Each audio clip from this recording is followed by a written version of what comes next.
Hi everybody, so I thought I would do this video talk about house hacking. As some of you may know, I have now been house hacking for 3 years, and I kind of wanted to explain to you how I did it if any of you are interested.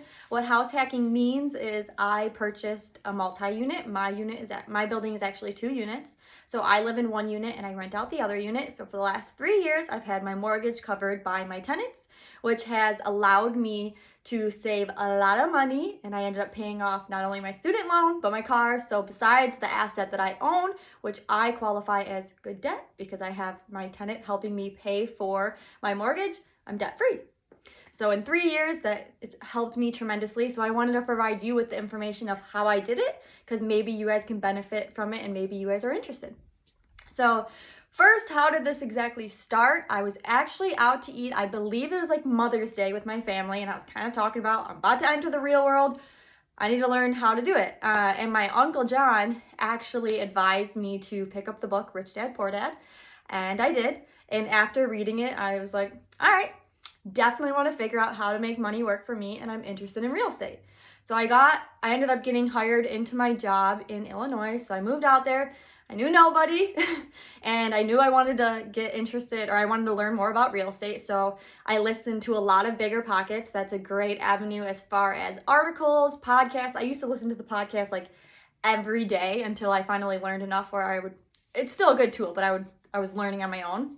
And I started going to a bunch of real estate investor meetings all over kind of near me, Chicago or nearby, until I found the meeting that I liked and the people that I liked, and they were very helpful.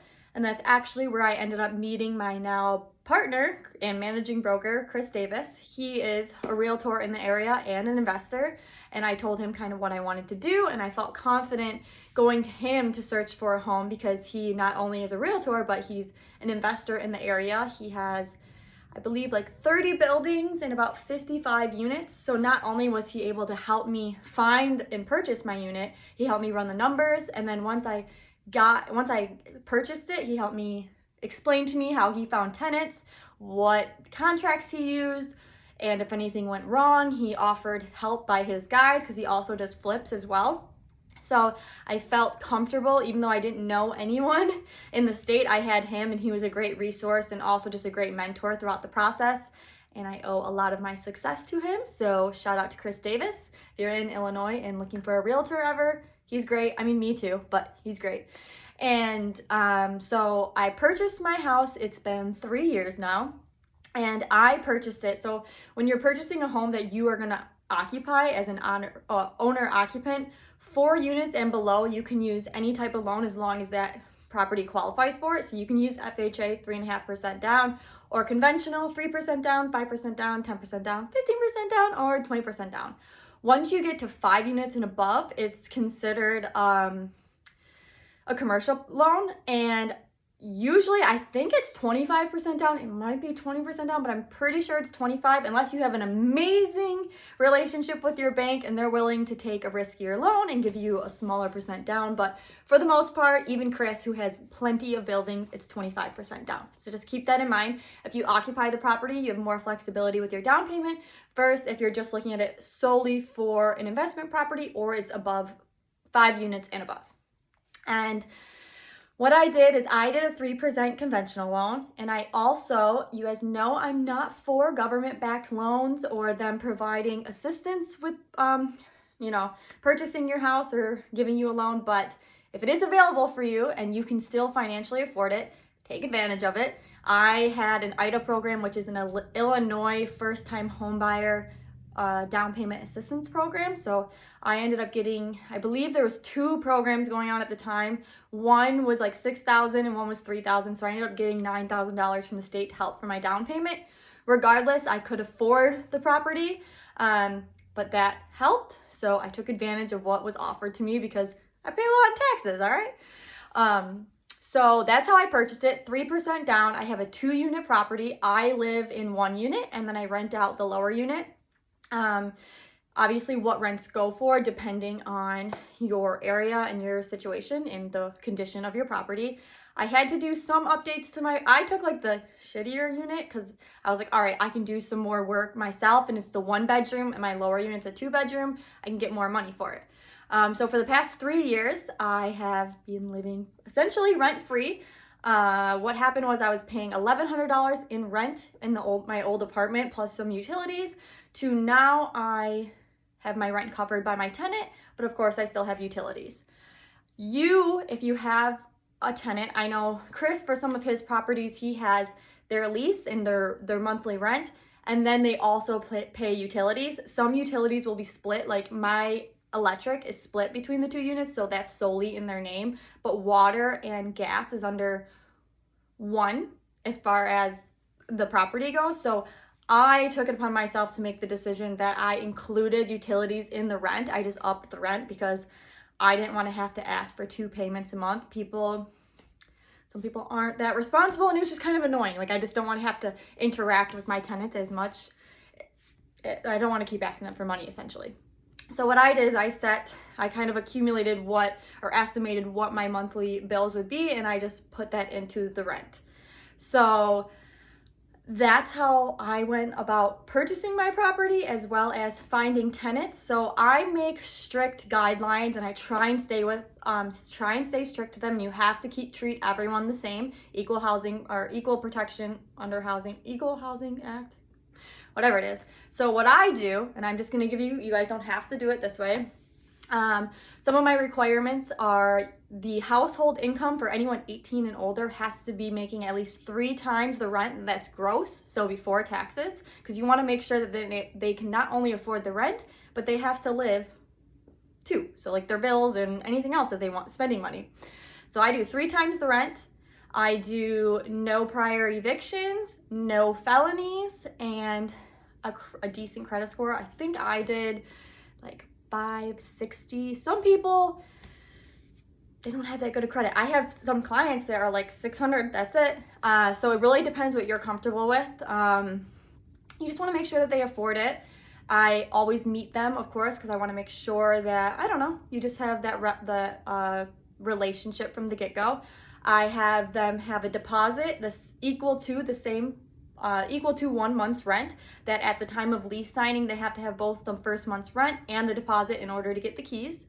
I charge an additional fee if they would like a pet, because they can scratch up the floors or things can get dirtier, as well as an additional non-refundable $300 cleaning fee that I take out of their deposit, so I use it for the end to clean. Those are my requirements. Of course, I have them fill out an application, and what I do is I use Zoomper, or there is Zillow, and what happens is it puts it online on these, when people are searching for rentals, it'll put it online, as well as if they're interested, it can text you or email you to set up an appointment. And then if they are interested in moving forward, it'll send you an application and an application for a credit and a background check. So you'll get all their information, and it'll spit back out to you like their name, their social security number, their bank accounts, their debt, their credit score, all that, if their background check, if they have any felonies or anything like that, all of that will be provided to you. It's usually about $35, and that way you also know if they're interested, they're going to be willing to pay the $35. So that's how I go about finding my tenant, and then of course at the end of the day, you make the decision on if you would like to move forward or not. As far as showings go, I usually do like an open house. You want to be careful. You want to make sure that no sketch balls go in your house. You just never know, these are random people you're allowing into your property to show them.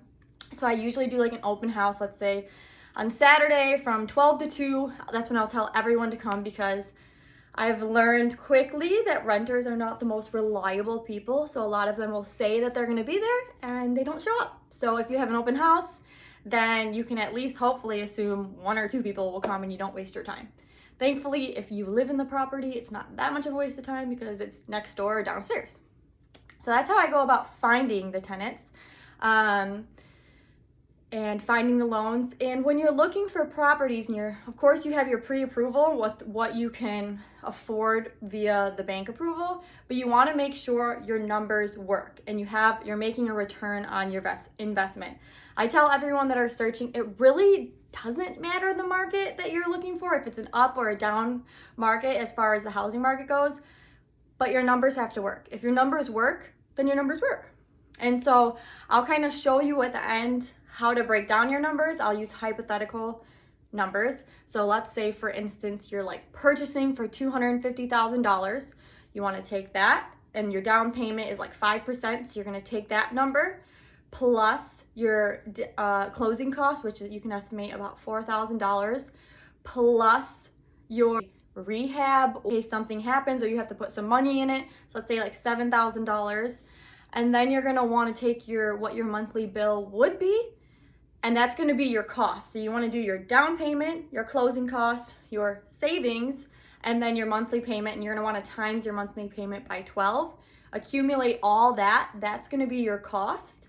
And then you want to see what is it that you're going to be profiting. So what are you going to charge for rent, or what could you get for rent? Times that by 12. So then you have it for your year. And you're going to take your net income divided by your cost is going to get your return on your investment. And if that return on your investment is acceptable to you, well, then you got yourself a deal, as long as you can buy it at that price. And you know the amount of work that needs to be. You're not buying a rehab property and you never rehabbed a property. You know what I mean? Like, everyone thinks it's just easy. There's a lot of expensive in real estate that people, if you don't know real estate, you wouldn't know. So that's kind of how you break down your numbers. I would say set a baseline of what you're willing to get as a return on your investment. If it's 12%, 15%, 20%, 30%, and make sure that the property that you're looking for hits all that criteria. And then you got yourself a deal and you can house hack. And like I said, it's been very beneficial for me, not only financially, but it's taught me. I bought my house at 23. And I was a landlord at 23. I'm now 26. So I learned responsibility and how to deal with people's emotions as well as problems at an early age. And I think it's good to put as much responsibility on yourself as you can deal with, as young and as early as you can, because then you're only going to grow and become more responsible and intelligent as far as managing stress and taking financial risks. So that's how I went on purchasing my property.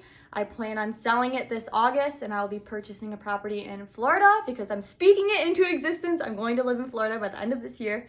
So I hope you guys found this helpful. If you have any questions about house hacking or buying an investment property, let me know. I'd be happy to help you. And like I said, if you have the means to do it, I highly recommend. It's changed my life tremendously, and I plan on investing in real estate forever. So good luck to you, and yeah, God bless.